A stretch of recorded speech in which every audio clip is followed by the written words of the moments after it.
कालच्या व्लॉगमध्ये मी तुमच्यासोबत blouse cutting share केली होती आणि सगळ्यांनी खूप छान छान कमेंट केल्या. डिटेलमध्ये लवकरच तुमच्यासोबत ब्लाऊज कटिंग शेअर करेन. त्या अगोदर सकाळी बघा, काल मी केसांसाठी इथं तेल बनवलं होतं. भरपूर मोठं, म्हणजे ह्यावेळेस जास्त क्वांटिटीत बनवलं आहे. नेहमी ही अर्धी पाऊण बॉटल बनवत असते, पण ह्यावेळेस अख्खी बॉटल तेल बनवून ठेवले. आता कसं व्हिडिओचं थोडंफार काम असतं, थोडंफार प्रमोशनचे काम असतात, त्यामुळं होत नाही सारखं सारखं बनवणं. आणि आम्ही तिघी माया लेकी पण हे घरीच बनवलेलं तेल वापरतो. जर तुम्हाला तेल कसं बनवते हे बघायचं असेल ना, तर मला कमेंट करा, व्हिडिओला लाईक करा. नंतर तुमच्यासोबत नक्कीच मी रेसिपी तेलाची सुद्धा शेअर करीन. इथं बदाम तेल, ऑलिव्ह ऑइल होतं ना, त्याच्या माझ्या आता बॉटल सगळ्या संपून गेलेत, म्हणून त्या सुद्धा टाकून दिल्या. आणि सकाळी मस्त असा इथं अद्रकवाला चहा म्हणजे ठेवला होता. चहा घेऊन बाकीची पुढची कामं तर तशी करायची आहेत.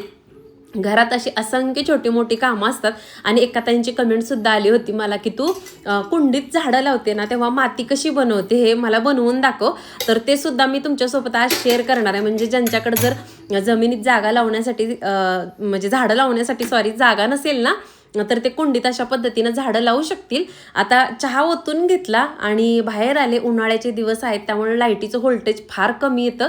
ज्यावेळेस व्होल्टेज जास्त आहे ना, त्यावेळेस आठवणीनं अशी मोटर चालू करावी लागते. म्हटलं व्होल्टेज जास्त दिसतंय, चहा पेपर्यंत पाणी चढवून घेऊया, म्हणून मोटर चालू करून घेतली. आणि बघते तर काय, आपल्या या पिवळ्या रंगाच्या गुलाबाला खूप सुंदर फुलं आली होती.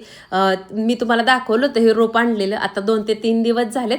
आणखीन माझ्याकडून लावायचं राहून गेले, बघू आता लावून घेईन मी. आणि जरबेराला सुद्धा खूप गोड फुलं आली होती. देशी गुलाबाला सुद्धा आपल्या बघा नेहमीप्रमाणे खूप सुंदर फुलं आली होती. म्हटलं आता आले चहा प्यायला बाहेर, तर थोडी आपली बाग सुद्धा दाखवून घ्यावी. कारण बरेच जण आहेत ना आपले व्हिडिओ बघणारे, त्यांना माझं म्हणजे आपलं गार्डन आहे ना, ते सगळ्यांना खूप आवडतं. त्यानंतर म्हटलं चला आंब्याकडल्या बाजूला पण जाऊन एक फेरफटका मारूया. म्हणजे काही आंब्याला पाड वगैरे लागलेला दिसतोय का, कारण आता मला वाटतं या 8 दिवसात लवकर या झाडांना सगळ्या पाड लागेल आणि मस्त आंबे सुद्धा आपल्या घरचे खायला होतील. यावर्षी एवढे आंबे लागलेत म्हटल्यानंतर मी तर पुढच्या वर्षीचा सुद्धा विचार करते. पुढच्या वर्षी तर ह्याच्यापेक्षा भरपूर आंबे लागतील असं वाटते. आणि ह्या आंब्याच्या झाडाला फक्त मी जास्तीत जास्त शेणखत वापरलेलं आहे. आणि ज्यावेळेस आंबे काढले जातील ना, आणि ह्या झाडाची कटिंग सुद्धा करणार आहे मी, त्यावेळेस सुद्धा तुमच्यासोबत नक्की शेअर करीन. आणि इथं तुम्ही बघू शकता आंब्यावरती ना आता छोटे छोटे हे पांढरे स्पॉट यायला लागलेले आहेत. म्हणजेच आपल्या या आंब्यांना लवकरात लवकर पाडसुद्धा येईल. तसं तर हा केसर जातीचा आंबा आहे, खाण्यासाठी खूप गोड आहे. मागच्या वर्षी ना 7 ते 8 मोठ्या कैऱ्या लागल्या होत्या, तसे जास्त लागल्या होत्या, पण टिकल्या 7 ते 8 होत्या. आणि लास्टला फक्त एक राहिली होती. आणि ज्यावेळेस झाडाला पाड लागला ना, तेव्हाच तो आंबा आम्ही काढून खाल्ला. कारण त्यावेळेस ना चिंगी आणि लाडू छोटे होते आणि झाडावरती चढायचे आणि त्या आंब्यांवरती उड्या मारत होते. त्यामुळे मग त्या कैऱ्या काही टिकल्या नव्हत्या. एकच लास्टपर्यंत टिकली होती कैरी. आणि आपलं हे आंब्याचं झाड आहे ना फक्त 3 वर्षापूर्वीचं आहे, कारण आपल्याला या घरात राहायला येऊनच आत्ता फेब्रुवारी महिन्यामध्ये 3 वर्ष झालेले आहेत. आणि म्हटलं चला आता देशी गुलाबाची फुलं सुद्धा जवळून दाखवावी. नेहमी म्हणजे देशी गुलाब आहे ना, त्याला वर्षभर कंटिन्यू फुलं राहतात. त्यानंतर घरात आले, म्हटलं आता स्वयंपाकाला सुरुवात करूया. आज ना मस्त अशी आहोंच्या आवडीची गवारीची शेंग बनवत होते, आणि तीही लोखंडाच्या कढईमध्ये. मस्त लागते एकदम गवारीची शेंग, बटाटा. मी नेहमी सांगत असते तुम्हाला की तुम्ही एकदा लोखंडी कढईमध्ये डाळ कांदा, गवारीची शेंग आणि बटाटा करून बघा. एकदम अप्रतिम अशी टेस्ट लागते. तेल गरम करायला ठेवलं होतं, त्याच्यामध्ये जिरी मोहरीचा म्हणजे तडका दिला. आणि त्यानंतर वाटण बनवून ठेवलेलं होतं लसूण, कोथिंबीर आणि खोबऱ्याचं, ते टाकलं 2 चमचे. आणि आपली स्वच्छ धुतलेली ही गवारीची शेंग नीट करून घेतली होती ती टाकली. साठवणीचं आता थोडंसं काळं तिखट याच्यामध्ये टाकून घेणार आहे. तसं तर माझं तिखट आहे ना ह्यावेळेचं खूपच झणझणीत तिखट झालं आहे. आणि अगदी अर्धा चमचा तिखट टाकून घेतलं. आणि त्यानंतर चवीपुरतं मीठ आणि थोडंसं पाणी टाकून घेतलं. तसं तर ही गवारीची शेंग आहे ना वाफेवरती शिजवली ना तरी पण छान लागते, पण थोडंसं लोखंडी कढईत पाणी टाकून शिजवली ना तर त्याची चव एक वेगळी येते. त्यानंतर 2 चमचे जाडसर कुटलेला शेंगादाण्याचा कूट टाकला. अगदी बारीक गॅसवरती 7 ते 8 मिनटं ही गवारीची शेंग शिजवून घेतली. आता सगळा स्वयंपाक माझा आवरून झाला होता. त्यानंतर म्हटलं आता भाजी शिजले, वरती जाऊया. मोठी टाकी जी आहे आपली पाण्याची ती सगळी भरून घेतली होती. आता सोलरची जी टाकी आहे ना त्याच्यामध्ये सुद्धा पाणी भरून घ्यायचं होतं. तसं तर उन्हाळ्याच्या दिवसात ना कधीच पाण्याच्या टाक्या रिकाम्या ठेवायच्या नाहीत, नाहीतर एवढं टेम्परेचर आहे ना पाण्याच्या टाक्या खराब होतात. त्यामुळे माझं असं असतं की टाक्या नेहमी भरून ठेवायच्या पाण्याच्या, म्हणजे खराब होत नाहीत. सोलरची टाकी भरून घेतली. आणि आता गहू घेतलेत नवीन, या पेटीमध्ये भरून ठेवायचेत. म्हटलं जुने गहू किती राहिलेत ते बघावं, तर अगदी 4-5 किलो गहू राहिले होते. म्हटलं ते गहू थोड्या वेळाने वेळ मिळाला ना तर काढून घेऊयात आणि टाकी स्वच्छ घासून वगैरे ठेवूया. आणि समोर इथंच आमच्या शेजारी एक बांधकाम चालू आहे बघा. त्यांनी किती छान केलंय.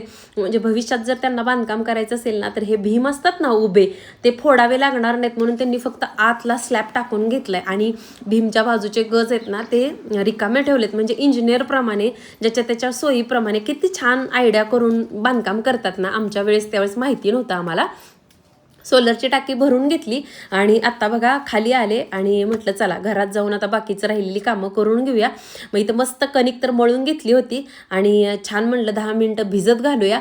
तोपर्यंत म्हटलं बाकीचे कामं करून घेऊया. कारण आज ना काही ना आपले मागच्या वेळेस मी तुमच्यासोबत पट्टी पापड शेअर केले होते, तर थोडेच झाले होते. म्हणजे साधारणतः अर्धा किलो तांदळाच्या पिठाचे ते बनवले होते.